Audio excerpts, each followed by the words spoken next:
Every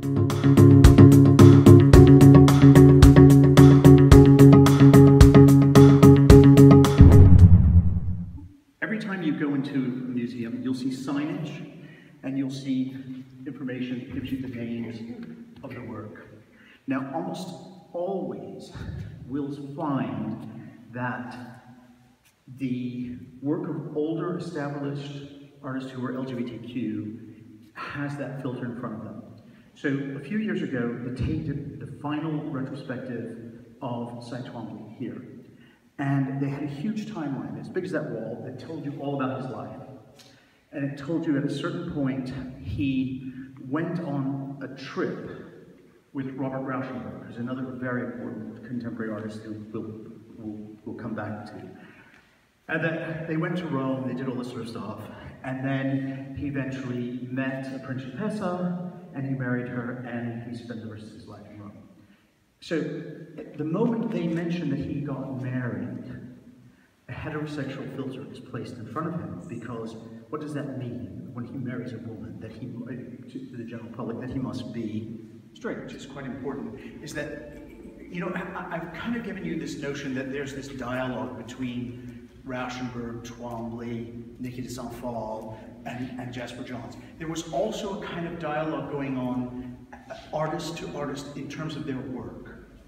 And so another very famous same-sex lover in the arts was someone called Charles Demuth from the 30s and 40s. And this is his most famous painting, and it's the number 5.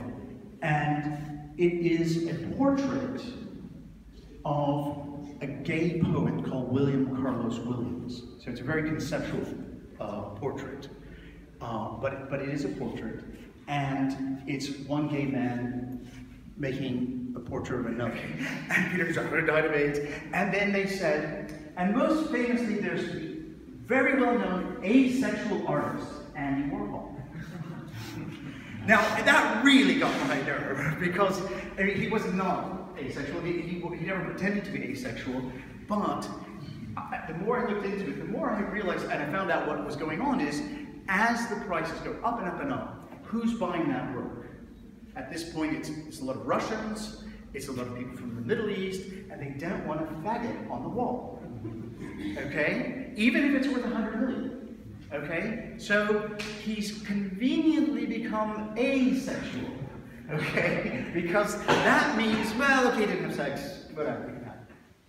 This is going back to the notion of the market.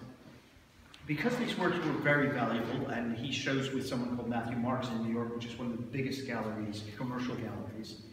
In 1994, which was at the height of the AIDS crisis and before we had the cocktail drugs that really brought it under control, it was really difficult for someone like Kelly to be seen within the "he died of AIDS" kind of light. Okay, so that was the paradigm that they did not want. They did not want him to be seen in that light.